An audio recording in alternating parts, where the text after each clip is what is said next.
Good morning students. आज हम chapter number 7 को आगे कंटिन्यू कर रहे हैं। हमने अपना टॉपिक लास्ट में छोड़ा था कंजम्पशन फंक्शन के ऊपर, जो कि ऑलमोस्ट कवर था, लेकिन उसका एक पार्ट हमने अभी करना है and that is algebraic presentation. कि अगर आपको कंजम्पशन को फाइंड आउट करना आ जाए तो वो कैसे आपको फाइंड आउट करना है। इसके लिए हमारे पास एक फॉर्मूला है सी बार। सी बार मीन्स कि इसको हम बोलते हैं autonomous consumption plus b y. B का मतलब होता है एमपीसी। एमपीसी कैसे फाइंड आउट करते हैं हम? Change c upon change y. ये हमने लास्ट वाले टॉपिक के अंदर कवर कर लिया था। और इसको क्या बोलते हैं हम? Autonomous consumption. Autonomous consumption. Okay, तो ऑटोनोमस कंजम्पशन का मतलब क्या होता है कि अगर हमारे पास इनकम जीरो है, उस केस में भी अगर हमें कंजम्पशन के ऊपर खर्चा करना पड़े, जैसे कि अभी तक हमने शेड्यूल बनाए हैं 1 और 2 टाइम्स, उसमें हमने मेंशन किया था कि अगर इनकम हमारे पास जीरो है तो तब भी हमारी इकोनॉमी के अंदर जो है कंजम्पशन खर्चा किया जा रहा है 20 या 50। तो इट मीन्स ये क्या है? ये वो खर्चा है जो कि जीरो लेवल की इनकम के ऊपर भी हमें करना पड़ता है लाइफ को सरवाइव करने के लिए। उसको हम बोलते हैं ऑटोनोमस कंजम्पशन। क्लियर? तो ये हो गया स्टार्टिंग का बिल्कुल इनिशियल कंजम्पशन। इसके साथ ही हम प्लस एमपीसी वाई करते हैं तो हमारे पास कंजम्पशन आ जाता है। कंजम्पशन किस लेवल के ऊपर? जो भी आपको यहाँ पे वाई पुट करना है वैल्यू, उसी का आपको कंजम्पशन वैल्यू यहाँ पे दिखाएगा। जैसे कि अगर मैं बोलूं कि अगर इनकम हमारी 50 है तो कंजम्पशन कितना होगा, अगर इनकम हमारी 100 है तो कंजम्पशन कितना होगा। अगर इस तरह के क्वेश्चंस आपको आ जाते हैं फाइंड आउट करना हो, तो आपको इस इंफॉर्मेशन के अंदर जो जो वैल्यूज गिवन है आप उसमें पुट करोगे, आपके पास सी जो है वो आ जाएगा। For example, find c when C bar, it means autonomous consumption is given in the question, it is 200 rupees. MPC is given, it is 0.5 and Y 1000। और अगर ये क्वेश्चन आपको है तो हमने कैसे सॉल्व करना है? फॉर्मूला क्या है? C अगर कंजम्पशन निकालनी है तो autonomous consumption plus b y, यानी कि C बार यानी कि 200 रुपीज हमारे पास है स्टार्टिंग, यानी कि इनिशियल कंजम्पशन। इसके अलावा एमपीसी कितना है? 0.5 और हमें वाई कितना बोला गया है? 1000। तो 1000 के बिहाफ के ऊपर हम इसको मल्टीप्लाई करते हैं, राइट? अब इसको हम सॉल्व करेंगे तो ये बन जाता है 200 प्लस 500। इट मीन्स कि कंजम्पशन कितना आ जाएगा हमारे पास? 700। तो ये आपके पास प्रैक्टिकल क्वेश्चन 2 मार्क्स में आ सकता है एग्जाम्स के अंदर। तो आपको इसका अलजेब्रिक प्रेजेंटेशन पता होना चाहिए कि अगर आपको ये इन्फॉर्मेशन गिवन है तो उसके बिहाफ के ऊपर आपको सी कैसे बनाना है। आज का नया टॉपिक हमारा स्टार्ट हो रहा है और वो है saving function. Saving refer to the excess of income over consumption expenditure. It means कि सेविंग क्या चीज होती है? सेविंग का मतलब कि जब आपकी इनकम ज्यादा हो जाती है आपके खर्चों से, ठीक है, कंजम्पशन एक्सपेंडिचर से एक्सीड हो जाती है आपकी इनकम, एक्सेस हो जाती है, तो उसको बोलते हैं कि सेविंग होगी। इट मीन्स इकोनॉमी में हमने क्या किया? पैसे को सेव कर लिया। क्लियर? तो propensity to save is equal to saving function. दोनों का मतलब एक ही है, यानी कि कौन सा पार्ट? इनकम का वो पार्ट जो कि हम सेव कर लेते हैं, that is called propensity to save. Shows the functional relationship between the aggregate saving and income. तो एस क्या हुआ? फंक्शन ऑफ वाई, यानी कि हमें यहाँ पे बताना है कि वाई का कौन सा किस फंक्शन से जो है वो एस फाइंड आउट होता है। इट मीन्स वाई का वो हिस्सा जिसके थ्रू हम एस को वैल्यू देते हैं, एस को हम फाइंड आउट करते हैं। ठीक है, तो आगे क्या है? अगर हम इनको दूसरे वर्ड्स में रीड करके देखें, in other words, the part of income which is not spend on the current consumption is known as saving. अगर हमने खर्च ही नहीं किया तो सारा पैसा या जितना भी पैसा हमने बचाया है उसको हम सेविंग में काउंट करते हैं। नेक्स्ट है कि सेविंग जो है वो कैसे फाइंड आउट किया जाता है? इनकम में से 2 जगह पे हम अपना वो करते हैं, यूज करते हैं इनकम को। या तो हम कंज्यूम कर लेते हैं, खर्चे पे ध्यान देते हैं, या फिर हम क्या करते हैं, उसका एक पार्ट हम बचा लेते हैं, उसको बोलते हैं सेविंग। तो वाई में से अगर खर्चे निकाल दी जाए, कंजम्पशन एक्सपेंडिचर निकाल दिया जाए, तो रिमेनिंग पार्ट क्या रह जाता है? सेविंग। इसको हम टेबल और डायग्राम के थ्रू एक बार चेक करते हैं। मैंने यहाँ पे एक टेबल ड्रॉ किया है। अगर इनकम हमारी 0 से लेके 10 के गैप के अकॉर्डिंगली मैंने 60 तक यहाँ पे लिखा है, कंजम्पशन भी उसी के अकॉर्डिंगली जो है इंक्रीज हो रही है, क्योंकि y का और c का आपस में रिलेशन कैसा है, पॉजिटिवली। तो इसी के बिहाफ पे मुझे s फाइंड आउट करना है। इनकम में से अगर मैं कंजम्पशन निकाल देती हूँ 0 - 20 तो -20 दिस वन, इस तरह से मेरे पास s जो है वो फाइंड आउट होता है। अब यहाँ पे आप ध्यान से देखोगे कि स्टार्टिंग में मेरे पास जो सेविंग है वो नेगेटिव में जा रही है, उसके बाद मेरी सेविंग एक टाइम पे जीरो भी होती है। कहाँ पे जीरो होती है हमारी सेविंग, जहां पे हमारा y = c होता है उस जगह के ऊपर हमारी सेविंग क्या होती है, जीरो। और उसके बाद आफ्टर दैट हम क्या करते हैं, सेविंग करना स्टार्ट करते हैं, ठीक है। और यहाँ पे माइनस का मतलब क्या हुआ, एक बार फिर से समझ लो। कई बच्चे कंफ्यूज होते हैं कि सेविंग कौन सा माइनस में होता है। सेविंग को हम माइनस में इसलिए लिखते हैं कि अगर किसी टाइम हमारे पास इनकम नहीं है या बहुत कम है और हमारे खर्चे जो है उसमें कवर नहीं हो पाते, तो पुरानी जो भी पैसा हमारे पास सेव करके रखा हुआ है पुराना, उसमें से हम क्या करते हैं, अपने मनी निकाल लेते हैं, यानी कि पैसे को इस्तेमाल कर लेते हैं। तो उस टाइम आपके पास जो सेविंग का स्टॉक है वो माइनस में चला जाता है, यानी कि 15 रुपीज कम रह गया या 20 रुपीज कम हो गया आपकी जो की हुई सेविंग है, ठीक है। तो इसको बोलते हैं माइनस में सेविंग का पॉइंट, यानी कि नेगेटिव सेविंग। अब इसको डायग्राम के थ्रू हम कैसे देखेंगे, यहाँ पे ये जो पोर्शन हमें दिया है इसको बोल रही हूँ मैं यहाँ पे इनकम y, और यहाँ पे जो है हम लिखते हैं इसमें क्या क्या चीज आती है। हम यहाँ पे 10 के गैप से ही इसको कंसीडर करेंगे, 10, 20, 30, 40, 50 एंड 60। ओके, तो यहाँ पे मैं ड्रॉ कर रही हूँ एक s फंक्शन, यानी कि सेविंग फंक्शन।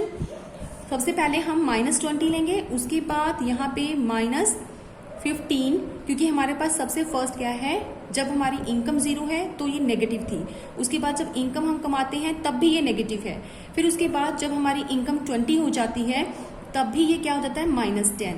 जब हमारी इनकम 30 है तो ये -5 हो जाती है, और उसके बाद जब हमारी 40 है तब कहीं जाके ये इंक्रीज होना शुरू होता है, ठीक है। तो हम यहाँ पे सेविंग फंक्शन ड्रॉ कर रहे हैं। सेविंग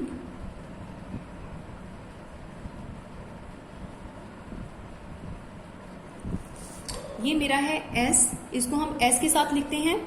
अब यहाँ पे आपको क्या क्या एक्सप्लेन करना है। जब आपके पास सेविंग फंक्शन आता है, पहले आप इसका कंसेप्ट लिखोगे, फॉर्मूला लिखोगे, उसके बाद टेबल ड्रॉ करोगे। टेबल को थोड़ा सा आपने एक्सप्लेन करना है और साथ में डायग्राम बना के इसको भी एक्सप्लेन करना है, ठीक है। इस पॉइंट को हम क्या बोलते हैं, ब्रेक इवन पॉइंट।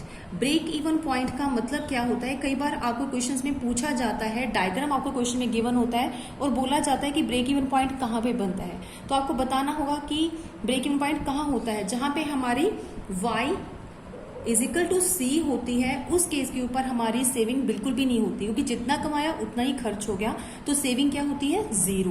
तो इस पॉइंट के ऊपर हम क्या बोलेंगे कि हमारी सेविंग जो है वो बिल्कुल जीरो है, यानी कि ब्रेक इवन पॉइंट यहाँ पे बनता है।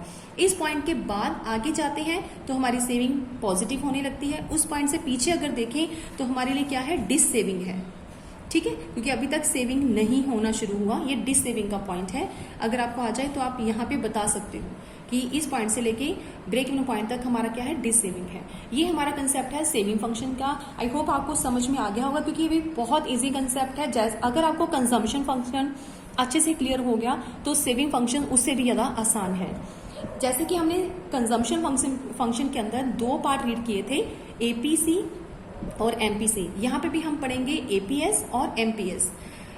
एपीएस का मतलब the ratio of aggregate saving to aggregate income is known as the average propensity to save, कि हमें रेशियो बताना है कितनी इनकम हमारे पास है, एग्रीगेट इनकम में से कितना पार्ट हमने सेव कर लिया, ठीक है। इसका हम टेबल और डायग्राम देखते हैं अभी।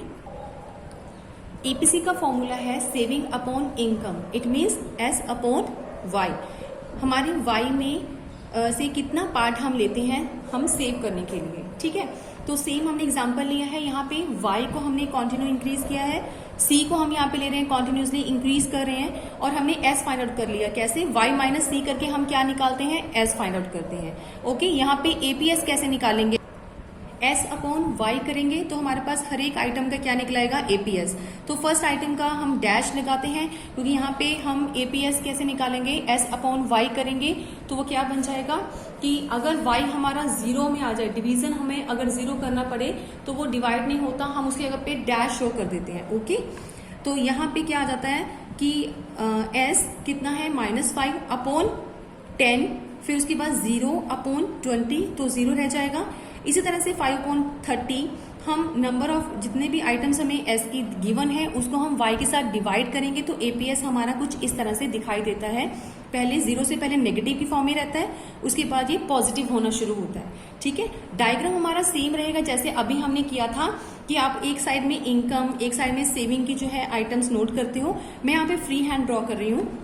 जब आपको फ्री हैंड करना पड़े तो आपको यहाँ पे नंबर्स देने की जरूरत नहीं है, और इस साइड में भी विदाउट नंबर आप डायग्राम जब शो कर सकते हो उसको बोलते हैं फ्री हैंड कर्व। तो सिंपल आपको यहाँ पे वर्डिंग लिखनी है कि आप ले क्या रहे हो, यहाँ पे इनकम, यहाँ पे सेविंग, और आप चाहो तो यहाँ से सीधा डायरेक्ट आप बिना किसी वैल्यूज के आप इसको ड्रॉ कर सकते हो एस, जैसे कि मैंने यहाँ पे कर दिया। तो यहाँ पे क्या है एस, ये क्या हो गया हमारा एस इक्वल टू 0, यानी कि 0 क्या, इस पॉइंट के ऊपर एस हमारी 0 रहेगी क्योंकि y इक्वल टू सी है, ब्रेक इवन पॉइंट है हमारा। ठीक है, तो इससे पहले क्या है हमारे पास, अगर आपसे पूछा जाए कि एपीएस का डायग्राम बना रहे हो तो आप लिखोगे माइनस, यानी कि हमारी सेविंग क्या है नेगेटिव। इसके बाद क्या हो रहा है, यहाँ पे सेविंग बढ़ गई है y से, तो अब क्या हो गया यहाँ पे पॉजिटिव, और इस पॉइंट पे सेविंग 0। ये 3 पॉइंट जैसे हमने कंजम्पशन में किए थे एज इट इज हम यहाँ पे भी बता रहे हैं कि एक बार नेगेटिव, एक बार 0 और एक बार पॉजिटिव हमारा सेविंग होता है, क्या, यानी कि एपीएस है। सिंपल है। अब इसके पॉइंट्स हम एक बार फिर से यहाँ पे मैं लिखे हुए हैं आपको दिखा दूं। APS can never be 1। APS जो है वो 0 हम देख रहे हैं, 0 से कम देख रहे हैं, या फिर पॉइंट्स में 0 से ज्यादा देख रहे हैं, लेकिन ये 1 जो है वो नहीं हो पाता। एपीएस कैन नेवर बी 1 और मोर देन 1 से ऊपर नहीं जाएगा। एपीएस कैन बी 0, बट ये 0 हो सकता है। एपीएस कैन बी नेगेटिव, ये नेगेटिव हो सकता है। ठीक है, और ये lower than break even point, और जब हम ब्रेक इवन पॉइंट से लोअर साइड की बात करते हैं उस पॉइंट पे ही हमारा नेगेटिव होता है, लेकिन अगर ब्रेक इवन पॉइंट की अपर साइड में बात करेंगे तो ये पॉजिटिव ही होता है, बट यहाँ पे 1 तक नहीं जाता। ठीक है, 1 से नीचे नीचे रहता है। ठीक है, यहाँ पे जब भी आप इसे कैलकुलेट करोगे तो आपको नजर आएगा कि यहाँ पे 1 नहीं होता, क्योंकि एपीएस और एपीसी दोनों को प्लस करके 1 बनता है। खाली एपीएस जो है वो 1 नहीं होता, क्योंकि हम सारे का सारा पैसा कभी भी सेव नहीं करते, हम उसमें से कुछ पैसा जो है, कुछ पार्ट जो है वो कंज्यूम भी करते हैं, इसीलिए एपीएस कभी भी 1 नहीं हो सकता। ठीक है, आगे आता है कि 4th पॉइंट इसका, APS rises with increase in income. वो हमें पता है कि एपीएस जैसे जैसे इंक्रीज होती, जैसे जैसे हमारी वाई इंक्रीज होती जाएगी, सेम हमारी जो एपीएस है वो भी इंक्रीज होती जा रही है। 0 से 0.16, फिर 0.25, फिर उसके बाद 0.30, इस तरह से इंक्रीज होना शुरू हो गई है। आगे पॉइंट है हमारा मार्जिनल प्रोपेंसिटी टू कंज्यूम, यानी कि एमपीएस। तो सॉरी, प्रोपेंसिटी टू कंज्यूम नहीं, प्रोपेंसिटी टू सेव, क्योंकि हम सेविंग का अभी टॉपिक कर रहे हैं। The ratio of change in saving to change in income is called the MPS. अगर हम यहाँ पे फॉर्मूला देखें तो वही है change in saving upon change in y. कितना चेंज वाई में आने से हमारी सेविंग में चेंज आया, कितना %, तो वो रेशियो निकालने को ही कहते हैं एमपीएस निकालना। जैसे कि एग्जाम्पल हमने लिया है, फिर से मैंने यहाँ पे y शो किया है और साथ में मैंने यहाँ पे c मेंशन करके रखा हुआ है, और उससे हम क्या निकालते हैं, सेविंग। ठीक है, एज इट इज तीनों ही पोर्शन में मैंने एक ही एग्जाम्पल ली है, बार बार मैंने उसको चेंज नहीं किया। अब एमपीएस कैसे निकलता है, change s upon change Y.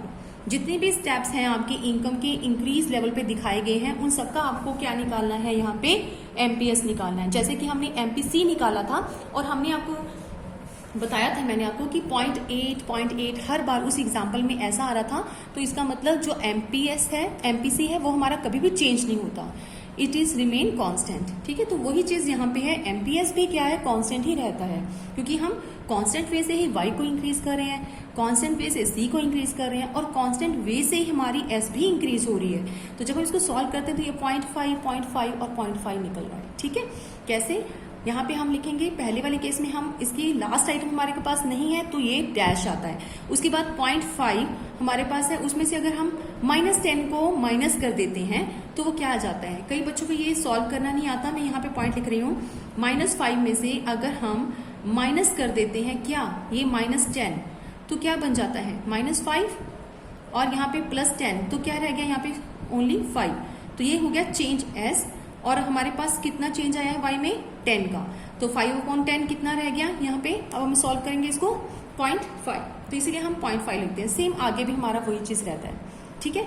इसका डायग्राम अगर आपको बनाना हो तो कैसे बनेगा, सिंपल आपको इस साइड में इनकम लिखनी है, यहाँ पे आपको सेविंग्स लिखनी है एज यूजुअल जैसे हमने पहले किया है, और यहाँ पे क्या दिखाना है, एस की लाइन को शो करना है। जब भी आपका सेविंग फंक्शन की बात होती है आपको सिर्फ एस लाइन को ही यहाँ पे दिखाना है, जब कंजम्पशन फंक्शन की बात होती है तब आपको कंजम्पशन लाइन दिखानी है ओनली, ठीक है। तो यहाँ पे हमें वाई या फिर सी दिखाने की जरूरत नहीं है, हम सिर्फ सेविंग की ही बात कर रहे हैं क्योंकि यही फंक्शन चल रहा है। यहाँ पे वाई हमारा क्या रहेगा, सॉरी वाई हम यहाँ पे शो करते हैं वाई के पढ़ने से, मेरा मतलब है कि ए एस यहाँ पे अलग से दिखाने की जरूरत नहीं है क्योंकि वाई गिवन है तो वाई हम यहाँ पे स्ट्रेट लाइन में ले रहे हैं, ठीक है। तो आपका क्या शो करना है, यहाँ पे सिर्फ एस दिखाना है। तो एस कैसे दिखाएंगे, वाई दे रखा है, एस दे रखा है, तो ये हमारे पास क्या आ गया, सेविंग की लाइन ड्रॉ हमने कर दी, ठीक है। नीचे से अप जाती है, नेगेटिव से पॉजिटिव की तरफ जाती है। अब एमपीसी में हमने क्या चेंज दिखाना है, एमपीसी में हम इतना दिखा देंगे, किसी भी एक पॉइंट पे आप शो करके दिखा दोगे कि अगर इनकम 0 से 10 में यानी कि चेंज वाई हो रहा है तो यहां से क्या आ रहा है, चेंज एस हो रहा है, ताकि आपको पता चल जाए कि ये एमपीएस का हम डायग्राम बनाना चाहते हैं। अगर आप चाहो तो स्टेप वाइज सभी टेबल डायग्राम्स के अंदर आप शो कर सकते हो उसका एरिया, लेकिन सब जगह पे एरिया शो करने की जरूरत नहीं है, कुछ ज्यादा कंजस्टेड हो जाता है। अगर हम इसी पॉइंट पे सब कुछ यहाँ पे करते हैं तो वन टाइम आप इसको दिखा सकते हो पॉजिटिव वाली साइड में कि जब हमारी इनकम जो है वो बढ़ती है, ठीक है, जिस रेंज से बढ़ती है वैसे ही हमारे चेंज आता है एस के अंदर। तो ये हमारा कंसेप्ट तभी करना है अगर आपको एमपीसी का डायग्राम पूछा जाए। एपीसी का डायग्राम है तो आपको सिर्फ पॉजिटिव और नेगेटिव दिखाना है। सिंपल अगर सेविंग फंक्शन पूछा जाए तो सिंपल आपको एक लाइन ड्रॉ करनी है। क्लियर, यहां तक हमारा टॉपिक हुआ है। अभी नेक्स्ट पॉइंट है, नेक्स्ट टॉपिक है derivation of s function from c function. ये हमारा बहुत ही इंपॉर्टेंट टॉपिक है और कई बार एग्जाम्स के अंदर आता है, तो हमें डेरिवेट करना पड़ता है कि अगर हमारे पास सी फंक्शन गिवन है तो वहां से हम एस फंक्शन कैसे बना सकते हैं, ठीक है। सबसे पहले हमें सी फंक्शन का फॉर्मूला क्लियर होना चाहिए। क्या हमारे पास फॉर्मूला होता है जब हमें इसका एल्जेब्रिक प्रेजेंटेशन करना होता है कंजम्पशन फंक्शन का, c is equal to c autonomous consumption plus b y. Clear है। तो अब हम अगर सेविंग फंक्शन की बात करते हैं तो सेविंग फंक्शन कैसे निकलता है, हमें पता है कि y में से अगर हम c को लेस कर देते हैं तो s निकलता है, ठीक है। तो अगर हम यहाँ पे इस फॉर्मूले को पुट कर दें, c की जगह पे हम ये वाली चीज को यहाँ पे मेंशन कर दें, c बार यानी कि autonomous consumption plus v y, अगर हम इसको पुट कर देते हैं तो क्या हम s जो है वो फाइंड आउट कर सकते हैं इस तरीके से। s क्या है, हम इसको इस तरह से भी लिख सकते हैं माइनस सी बार और इसको माइनस बी वाई, यानी कि अगर हम ब्रैकेट को ओपन कर दें, या फिर इसको इस तरीके से भी लिखा जा सकता है माइनस सी बार प्लस वाई और माइनस बी वाई, और इसको इस एंगल से भी लिख सकते हैं सी बार, और अगर हम इसको कॉमन ले लें 1 माइनस बी और लास्ट में लिख दें वाई इन मल्टीप्लाई में, ठीक है। तो ये जो हमारा कंसेप्ट बना है ये एक डेरिवेट कर दिया हमने फॉर्मूले को, कहाँ से, कंजम्पशन फंक्शन से। हमने एस फंक्शन में अगर जाना है तो इस तरीके से हम क्या करते हैं, डेरिवेट करते हैं और यहाँ से हम एस जो है वो इजीली फाइंड आउट कर सकते हैं। अब इस केस में माइनस सी बार का मतलब क्या हुआ, अभी तक हमने जो भी एग्जाम्पल्स की थी उसमें हम बार बार यही चीज कर रहे हैं कि अगर y हमारे पास 0 है या 10 है तो उसमें से कुछ चीजें हम अगर कंज्यूम कर लेते हैं, सपोज यहाँ पे 10 या 15 कर रहे हैं तो s कितना निकलता है, s हमारा -10 या -5, कुछ इस तरह से हम अभी एग्जाम्पल कर रहे थे। तो ये क्या हो गया हमारे पास, सेविंग। तो इट मीन्स अगर हम ये बात करें, ये हो गया हमारा ऑटोनोमस, ऑटोनोमस को अगर हम माइनस में लिख देते हैं तो क्या बन जाता है, सेविंग। वही चीज है, सी हमारा क्या है, ऑटोनोमस कंजम्पशन, और इसके अगर हम माइनस लगा देते हैं तो वो क्या बन जाता है, बिल्कुल स्टार्टिंग यानी कि सेविंग, यानी कि इनिशियल सेविंग जिसको हम कह सकते हैं कि इनिशियल सेविंग हमारी क्या है, वो नेगेटिव हो रही है, ठीक है, डिसेविंग हो रही है। प्लस अगर हम बी जो है वो लेते हैं एमपीसी, तो अगर 1 में से एमपीसी लेस कर दे तो वो क्या बन जाएगा, एमपीएस। क्लियर, 1 में से अगर हम 1 क्या होता है, एमपीएस और एमपीसी दोनों को प्लस करके 1 होता है। अगर हम 1 में से बी को लेस कर दें, एमपीसी का पोर्शन लेस कर दें, 1 मतलब 1 रुपए की इनकम, और 1 रुपए में से अगर हम बी लेस कर दें, सी वाला पोर्शन लेस कर दें, तो पीछे क्या रह जाएगा, सिर्फ एस। MPS। तो ये फॉर्मूला है, इसको आपने इस तरह से लिख के उसके बाद इसको एग्जाम्पल 1 दे के आप इसको एक्सप्लेन कर सकते हो। सपोज करो हम एक एग्जाम्पल ले लेते हैं यहाँ पे कि अगर हमारे पास C क्वेश्चन में है कि 40 है, ऑटोनोमस कंजम्पशन हम 40 ले रहे हैं, और प्लस यहाँ पे हम ले रहे हैं 0.6 ले लेते हैं, कुछ भी एग्जाम्पल में आप ले लो। यहाँ पे मैंने लिया MPS 0.6 है, ठीक है, और y हमने पीछे लिख दिया। तो यहाँ पे क्या आएगा, S, ये हमारा क्या है C। अभी तक मैंने सिर्फ C लिखा है, अब हम किसके अंदर पुट करेंगे, S के अंदर। पूरी एग्जाम्पल लेनी है तो हम यहाँ पे इस तरह से लेते हैं। तो ये 0.6 मैंने क्या ले लिया, ये मान लेते हैं कि हम B ले रहे हैं, ठीक है, MPS नहीं ले रहे, हम B ले रहे हैं, ताकि हम पूरा ही कवर कर लेते हैं इस एग्जाम्पल के थ्रू। तो मैंने C लिखा है, उसके बाद S is equal to Y minus C लेते हैं। तो S कितना है मेरे पास, वो हमें गिवन है, वो हमने फाइंड आउट करना है। तो y को मैं एज इट इज रखती हूँ, तो C के अंदर मैं क्या पुट करती हूँ, एक तो 40 क्लियर, और प्लस 0.6y क्लियर है। इसके बाद मैं यहाँ पे कंटिन्यू कर रही हूँ अपने टॉपिक को, मेरे पास स्पेस कम है, मैंने एरो डाल दिया यहाँ से। तो मैं यहाँ पे कर रही हूँ S is equal to y minus S is equal to y, ठीक है। अगर इसको मैं बाहर निकालूं तो क्या बन जाएगा, 40 माइनस 0.6y क्लियर। अब फिर से मैं यहाँ पे लेती हूँ y माइनस, तो अगर मैं यहाँ पे लिखूँ 40 तो 0.6 है, यहाँ पे 1y है, 1y में से अगर 0.6 निकल गया तो लास्ट में मेरे पास क्या रह जाएगा, यहाँ पे प्लस का 0.4y रह जाएगा मेरे पास। तो ये जो मैंने क्वेश्चन लिखा है, ये मेरे पास क्या निकला है, एक ऐसी इक्वेशन फाइंड आउट होगी जिसे मैं S कभी भी फाइंड आउट कर सकती हूँ अगर मुझे y की वैल्यू गिवन है तो, ठीक है। तो y की कोई भी वैल्यू अगर आप पुट करते हो तो आपके पास क्या आ जाएगा, यहाँ पे सिंपल, यहाँ पे सॉरी y को आपको हटाना पड़ेगा क्योंकि हमने इसी पॉइंट में मैंने लेस कर दिया। तो y को मैं इग्नोर कर रही हूँ, क्योंकि y को इग्नोर करेंगे तभी हमारे पास पूरी लाइन बनेगी। मैं यहाँ पे इसको रिमूव कर रही हूँ स्टूडेंट्स, क्योंकि y मैंने बाय मिस्टेक यहाँ पे दोबारा लिख दिया। और क्वेश्चन क्या है, simple, S is equal to minus 40, क्योंकि हमने माइनस 40 को यहाँ पे लिया, और y में से 0.6 तो मैंने रिमूव कर दिया, तो 0.4 रह गया। यहाँ पे y की दोबारा वैल्यू हमने मेंशन करनी ही नहीं है, ठीक है। तो ये चीज है, अगर मैं y को कुछ भी एज्यूम कर लूं, अब मुझे s निकालना है, मुझे पता है इस इक्वेशन के अंदर अगर मैं y को पुट करूंगी, कोई भी एक आप फिगर लेके देख लो, अपनी जितनी भी लास्ट हमने एग्जाम्पल करी है उसमें से, तो आपके पास क्या आ जाएगा, S जो है वो फाइंड आउट हो जाएगा। जैसे कि हम ले लेते हैं 100 अगर हम इनकम है तो कितना आ जाएगा, 40 प्लस, अगर 100 है तो क्या हम कितना फाइंड आउट कर सकते हैं, y में पुट कर दिया यहाँ पे -40 प्लस 0.4, यहाँ पे मैं ले रही हूँ 100, यहाँ पे हम चेंज करके 200 ले लेते हैं, क्योंकि अगर 100 लेते हैं तो ये लेस होके हमारे पास 0 रह जाएगा ना, तो 0 से आपको भी क्लियर नहीं होगा। तो मैं आपको सिर्फ एक एग्जांपल में लेके दिखाती हूँ जहाँ पे कोई ना कोई पॉजिटिव आ जाए, ठीक है। तो इसीलिए हमने यहाँ पे 200 कर लिया, -40 प्लस यहाँ पे करेंगे 4 2 8, तो मेरे पास रह जाएगा यहाँ पे 80, ठीक है। इसको सॉल्व करोगे मल्टीप्लाई करके तो आपके पास क्या रह जाएगा, 80। तो इसमें हमारे पास आ जाएगा प्लस के 40, यानी कि ओनली 40 हमारे पास S जो है वो फाइंड आउट कर दिया। इसके बाद हमने क्या करना है, डेरिवेट करना है डायग्राम के थ्रू। ये हमने कर लिया अपने एल्जेब्रिक मेथड के थ्रू, हमने इसको लिख भी दिया और इसको हमने थ्योरेटिकल वाइज थोड़ा सा बताना भी है कि हमने कैसे इसको सॉल्व किया है, ठीक है। और उसके बाद हम करते हैं कि अगर डायग्राम हमें आ जाए, तो ये डायग्राम मैंने यहाँ पे एक्स एक्सिस और वाई एक्सिस ड्रॉ करके रखे हैं, हम इसको फ्री हैंड बना के देख रहे हैं कि अगर आपका कंसेप्ट ये है कि कंजम्पशन फंक्शन से आपको सेविंग फंक्शन बनाना है तो कैसे करोगे। सबसे पहले मुझे क्या बनाना पड़ेगा, यहाँ पे एक तो y और c को मेंशन करना पड़ेगा। मैं यहाँ पे फ्री हैंड ले रही हूँ हर चीज, ठीक है। आप चाहे तो पॉइंट्स लेके भी कर सकते हो एग्जाम्स के अंदर।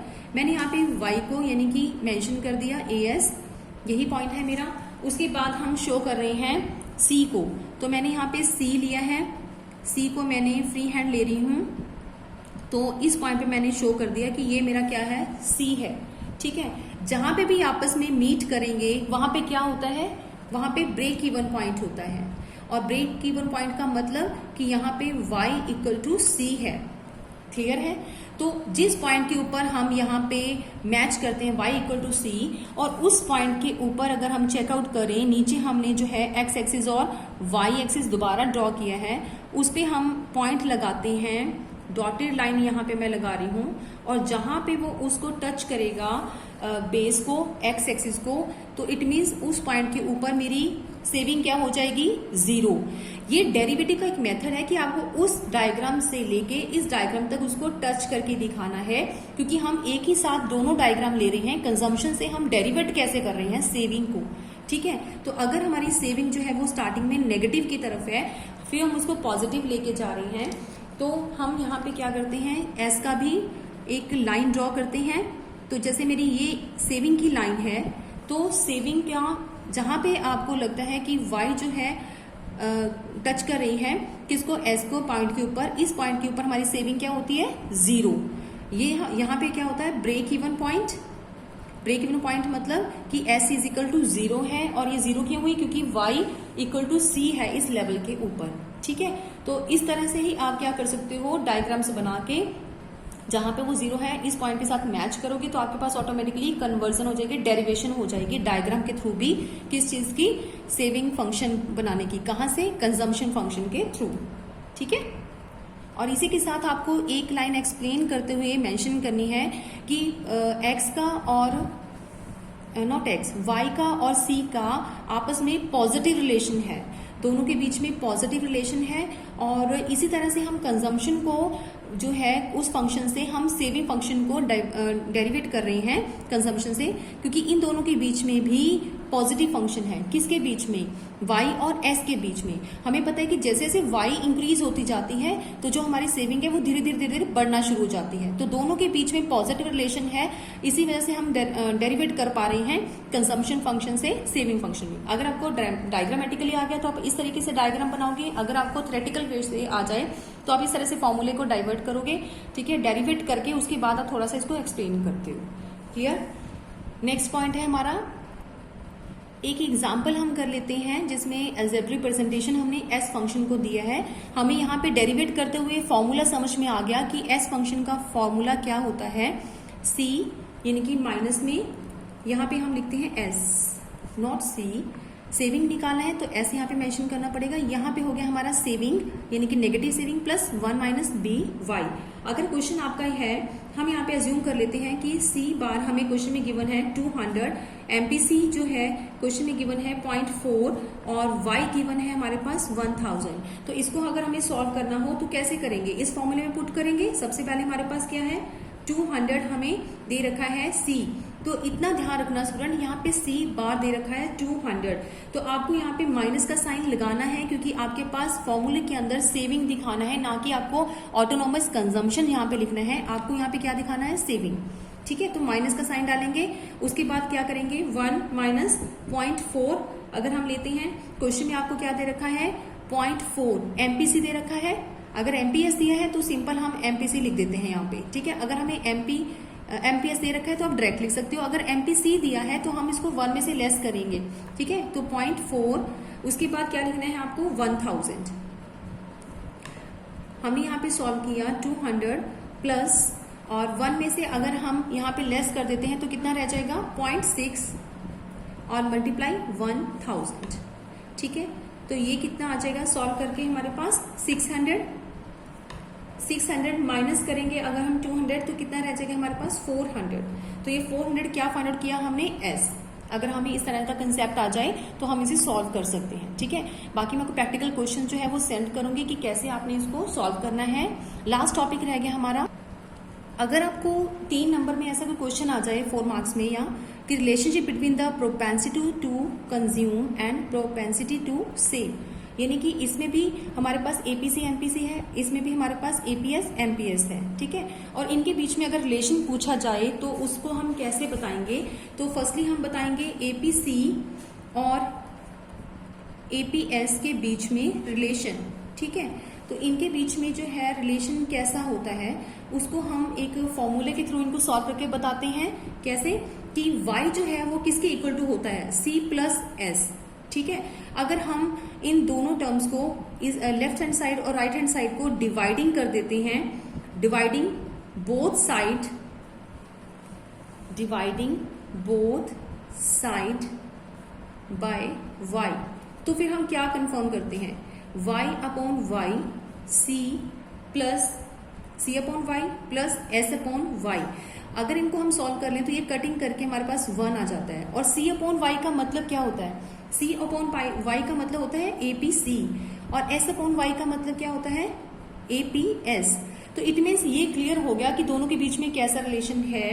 हम यहाँ पे बोल सकते हैं कि APC and APS is equal to 1 because income is इधर यूज्ड फॉर कंजम्पशन और फॉर सेविंग। या तो हम इनकम को कंजम्पशन के लिए यूज करते हैं या फिर सेविंग के लिए यूज करते हैं, ठीक है। उसके बाद दूसरा रिलेशन हमने किसमें बिताना है, relation between MPC and MPS।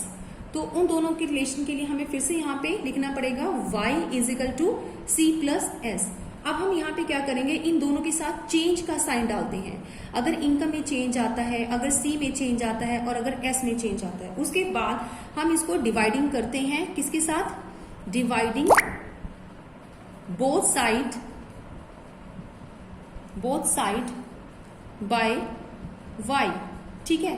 तो क्या बन जाता है, change y upon change y, change C upon change y plus change S upon change y। तो अगेन यहाँ पे 1 आ गया। Change C upon change y जो है वो किसका फॉर्मूला होता है, MPC का, और इसमें MPS का। तो इट मीन्स MPS का, तो इट मीन्स हमें समझ में आ गया कि MPC plus MPS is equal to 1। क्यों, बिकॉज बोथ, यानी कि बिकॉज टोटल इंक्रीमेंट, ठीक है, इन द इनकम इज इधर use for the consumption and for the saving. क्योंकि जो भी हमें लगता है कि इनकम में इंक्रीमेंट हुआ है, इंक्रीजमेंट हुआ है, जो चेंज हुआ है वो C की वजह से और S की वजह से, दोनों की वजह से है, ठीक है। तो ये था इनका रिलेशन, अगर आपको आ जाता है। इसके बाद बेटे मैं प्रैक्टिकल क्वेश्चंस, अगर आपको डाउट होगा तो मैं नेक्स्ट लेक्चर में करवाऊंगी। मैं आपको इसके वीडियो के बाद कुछ क्वेश्चन जो है वो प्रैक्टिकल, अगर इसमें से 2-4 होंगे तो आपको सेंड कर दूंगी, ठीक है। वो आप करके देख लेना। Okay students.